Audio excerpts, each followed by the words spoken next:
안녕하세요. 저는 한국화 작가 곽수연입니다. 개를 주제로 한국화 작업을 하고 있는 작가고요. 지금 현재도 계속 활동을 하고 있습니다. 제 그림의 특징은 우선 반려동물을 위주로 그림을 그리고 있어요. 그 반려의 의미에 대해서 생각하는 부분을 말씀드려야 되기 때문에 제 그림의 주제이기도 하고, 반려라는 말 자체가 지금 짝이 된 동물, 그리고 인생의 반려자, 이렇게 해서 사람과 이제 뗄 수 없는 동물을 뜻하거든요. 이게 예전 작업이에요. 제가 동물을 또 키우고 있었고, 키우면서 이거를 그림으로 좀 표현을 해봐야 되겠다라는 생각이 좀 많이 들어서요. 인물을 좋아하다 보니까 이제 동물을 약간 의인화시켜서 표현하는 것들을 주로 했고요. 그 동물을 통해서 이제 그 주인을 바라보는 그런 작업들을 좀 재밌게 해보고 싶어서 뭐 풍자나 해악 같은 그런 우리나라의 그 동물을 그렸을 때 특징인 부분을 그림에 좀 표현하게 되었습니다. 저 초창기 작업이에요. 그때는 제가 먹으로만 그림을 그렸을 때라서 뭐 갈필이라든지 약간 좀 거친 선으로 이제 동물을 표현을 하는 작업을 했었는데 너무나 무서워 하시더라고요. 그래서 저는 개인적으로는 이렇게 성격이 약간 이렇게 확 그 먹으로 이렇게 막 확 하는 그런 그림들을 되게 좋아해요. 그래서 그 그림을 그리면서 약간 스트레스도 좀 풀고 이렇게 먹을 막 들러붙고 막 이런 그림들을 너무 좋아하기 때문에 그런 그림들을 그려왔었어요. 그래서 여기 보시면 이제 개들이 이렇게 점프하면서 이렇게 먹으로만 그린 그림들 위주로 계속 그림을 그리다가 어떻게 세필화로 이제 좀 바뀌었냐라고 말씀하시면 제가 이제 이런 작업을 계속 했다가 이제 전통 진체를 배우게 됐어요. 우리나라에서 정말 그 채색화를 만약에 하게 되면 확실한 거를 좀 해보자라는 생각이 들어서 지체과에서 이제 수업을 좀 받게 됐는데요. 거기서는 이제 청록산수, 뭐 책거리, 뭐 궁중 그 십장생도 뭐 이런 것들을 다 그릴 수 있는 기회가 저한테 주어져가지고 그 작업을 하면서 아, 내가 원래 가지고 있었던 개를, 반려동물로 그렸던 개를 그 안에 한번 넣어보자라는 생각이 들어서 이제 요런 아래쪽에 보시면 요런 작품들이 나오게 됐어요. 아까 교수님께서 맨 앞쪽에 조선시대 때 이렇게 털을 그냥 농목으로 이렇게 목법으로만 이렇게 펼쳐서 하는 그림들이 있었다고 말씀해 주셨는데요. 저도 한국화 이제 작업을 하다 보니까 요런 털 표현으로 맨 처음에는 하게 됐어요. 그냥 우연의 효과로 이렇게 먹이 화선지에 이렇게 퍼지거나 그런 것들을 개로 표현할 수 있는 거를 계속 연구를 했습니다. 이거는 경동시장에 갔더니 이렇게 개들이 갇혀 있더라고요. 가지고 그런 부분들을 굳이 박스 안에 이렇게 가둬놓는 게 너무 조금 그래서 농목이랑 단목 이런 갈피들을 다 혼합해가지고 찰장이 없는 그 박스 형태의 그림을 한번 그려봤고요. 털을 이때는 많이 그리지 않았어요. 일부러 그냥 퍼지는 우연의 효과로 계속 작업을 하는 게 너무 재밌었기 때문에 이렇게 그림을 그리면서 이게 한 장을 그리고요. 뒤에 있는 이제 장지가 되게 두껍잖아요. 그 뒤에 있는 장을 띄어서 두 장으로 만든 거예요. 근데 이 작업을 할 때가 되게 재밌었던 것 같아요. 그리고 예전에 작업했었을 때는 그때는 정말 개였는데 이제 조금씩 작업을 하다가 이제 애견으로 바뀐 거예요. 2007년도 그때쯤에 이제 반려동물 뭐 선글라스, 뭐 옷 같은 거 막 이런 것들이 점점점 이제 발달되고 있었을 때였어요.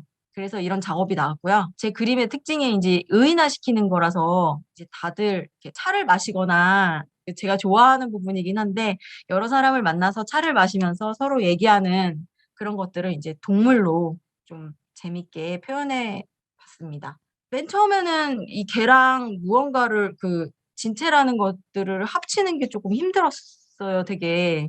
그래서 그거를 시행착오를 계속하면서 아무래도 사람한테 길들여진 개이기 때문에 집안 물건들하고 되게 어울리더라고요. 근데 이제 사람의 손때가 붙고 사람을 잘 표현할 수 있는 부분에서 책거리가 이제 나오게 됐어요.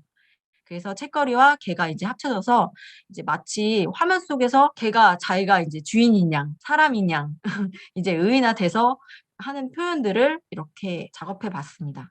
이제 동물을 그리다 보니까 이제 제가 개만 그리는 게 아니라요.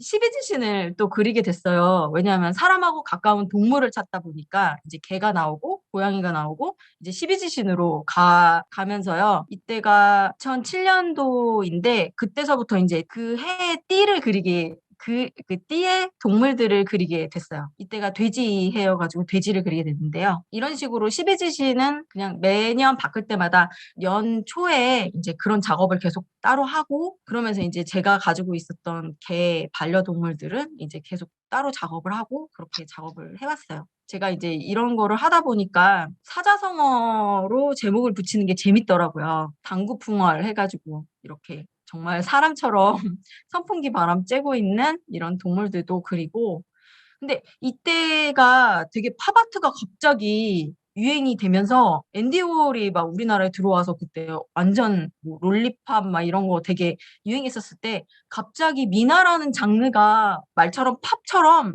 터진 거예요. 그래서 미나를 그리는 선생님들도 많이 생겼고 기존에 이제 미나를 하셨던 분들도 많이 전시장에서 이제 뵐 수도 있고 저는 이제 한국화를 하지만 미나를 차용해서 더 좋은 그림을 그릴 수 있는 계기가 되었던 것 같아요. 여기에 나오는 뭐 기와나 지금 뭐 파초나 이런 그런 것들이 다 인물을 배제하고 인물하고 같이 살고 있는 동물로서 주제를 이루고 그 안에 이제 미나적 요소를 더 많이 들어가게 됐던 시기였던 것 같아요. 제 작업이 두 가지로 나뉘는데요. 하나는 실내 그리고 실외로 나뉘어요. 굳이 나누자 보면요. 뭐 유토피아 뭐 이런 사람들이 상징하는 이상향을 찾아 떠나는 그 현대인들의 그런 것들을 좀 해소시켜주고 더 좋은 곳으로 이제 그림을 보면서 한 세계를 벗어날 수 있는 그런 것들을 좀 주고 싶어서 유람기라든지 아니면 유토피아, 낙원 뭐 이런 그림들로 약간 외부 이상형에 대한 바깥 외경을 좀 그리기 시작했어요.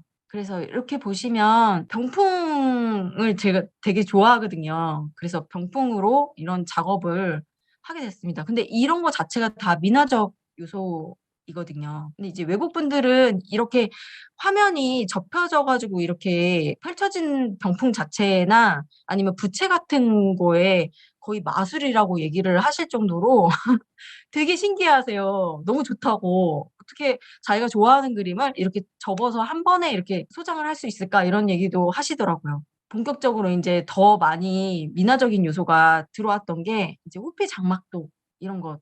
근데 저는 책거리를 또 엄청 좋아하거든요. 그러니까 사람의 손때가 묻은 그러니까 아무리 뭐 온라인이 발달되고 막 그래도 책이 주는 위안 같은 거나 그 책이 주는 종이의 그 펄프 느낌이 너무 그러니까 인간적이라는 생각이 들어요. 그리고 책을 어떻게 고르느냐에 따라서 그 사람의 취향도 알고 그 사람의 성격도 다 드러나기 때문에 그런 것들을 그림으로 그리면서 반려동물이 그냥이 아니라 주인하고 같이 생활을 하면서 이제 주인의 그 생활 습성이나 성격이나 이런 것들을 다 갖고 있기 때문에 그런 것들을 그림으로 표현하는 게 너무 재밌더라고요. 이 그림이 제일 제가 그릴 때 너무 힘들어가지고요. 보시면 여기 책거리 있죠. 여기 서해 있죠. 그 여기 청록산수 있죠. 여기 설경 있죠. 이 그림 그리면서 조금 힘들긴 했지만 언제 또 이렇게 그려볼까 하고 열심히 해봤습니다. 여기 아까 말씀드린 무릉도원이거든요. 약간 사회적인 얘기도 하고 싶었어요. 왜냐하면 이 당시에 2011년도에 노들섬이라고 한강 둔치에 노들섬이 있었는데 거기가 오페라 하우스를 지으면서 뭐 짓고 있는데 사람들이 그 개를 키우는 사람들이 그렇게 개를 갖다 버렸대요. 그 노들섬에. 그래서 신문에 엄청 나왔었거든요. 근데 그 인부들이 그렇게 이제 또 개를 잡아서 계속 드셨다고 그런 얘기가 있어요. 그 기사를 보면서 제가 생각한 게 버리는 것도 그 집 안에서의 계속 자랐던 개들이 주인만 보고 자기가 사람인 줄 알고 있는데 그 섬에 똑 떨어졌을 때 과연 어떨까라는 생각이 드는 거예요. 사람들도 낯선 곳에 가면 당황스럽고 막 그럴 텐데 무섭기도 하고 불안하기도 하고요. 근데 오히려 그거를 즐기는 그런 형태로 그림을 그리게 됐어요. 실질적으로 따져보면 되게 슬픈 얘기죠. 버려진 개의 얘기니까.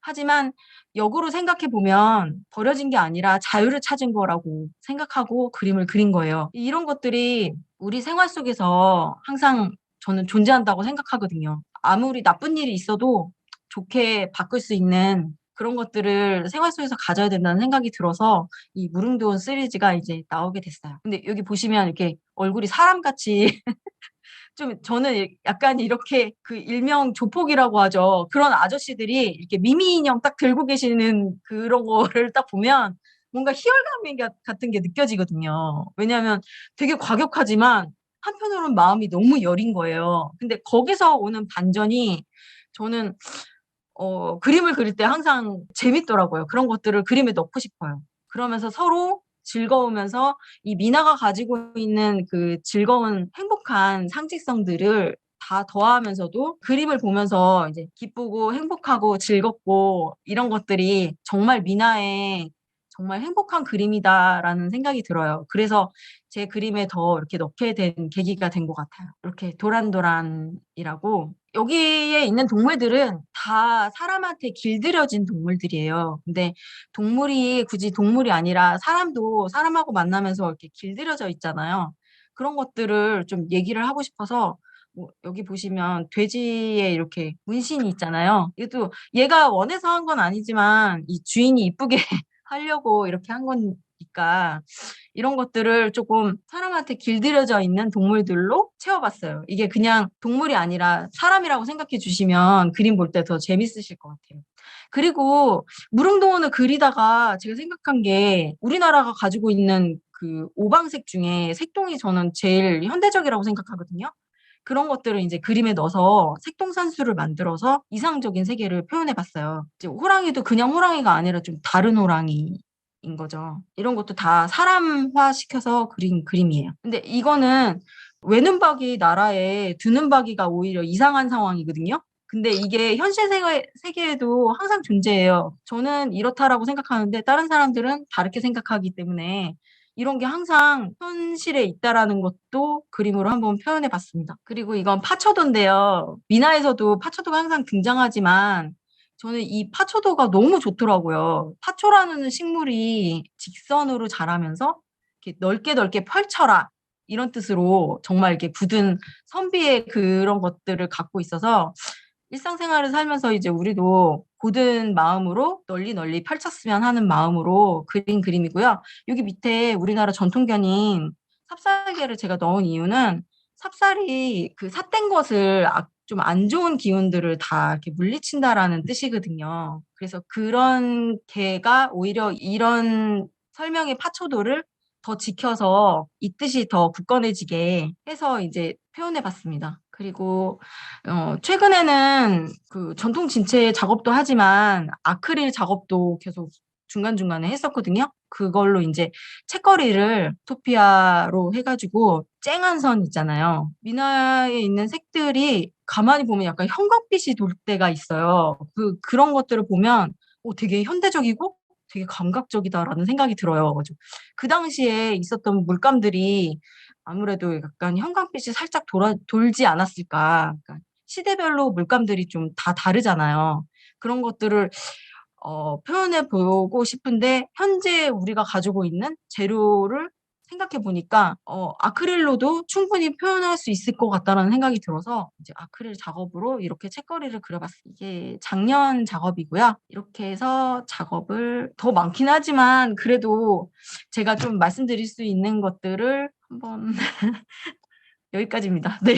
너무 급해하는 바람에 우리 곽 네. 선생님을 소개를 못했는데 곽 선생님은 굉장히 유명한 팝 아티스트입니다. 여러분이 아마 보시는지 모르겠지만 EBS에 보면은 그 아주 각별한 여행 그 진행을 맡아서 맡은 아주 유명한 분이신데 아까 뭐 앤디 워홀 얘기했습니다만 뭐 앤디 워홀 뭐 리텐슈타인 라우센버그 같은 이제 그 팝 아트가 한 2000년도 초반에 우리나라에 아주 강타를 했죠. 그래가지고 그때 한국적인 그 팝아트를 만들자고 해서 이제 나온 그 젊은 작가들 중에 한 사람입니다.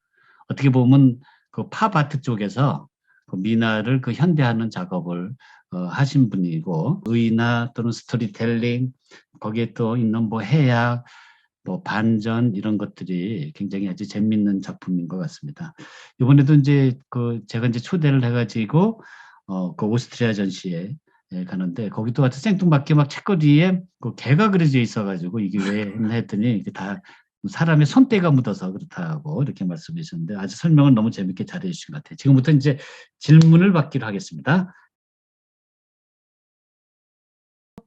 개들은 사람한테 그 시각적으로 보는 자연의 한 부분이었어요. 근데 지금은 완전히 반려동물이 된 거잖아요. 그러니까 완전 사람하고 완전히 착붙다는 그 동물이기 때문에 저는 그게 좀 달리 그려져야 된다라고 생각을 했어요. 그래서 인물화를 하듯이 이제 그림을 그리게 된 거죠.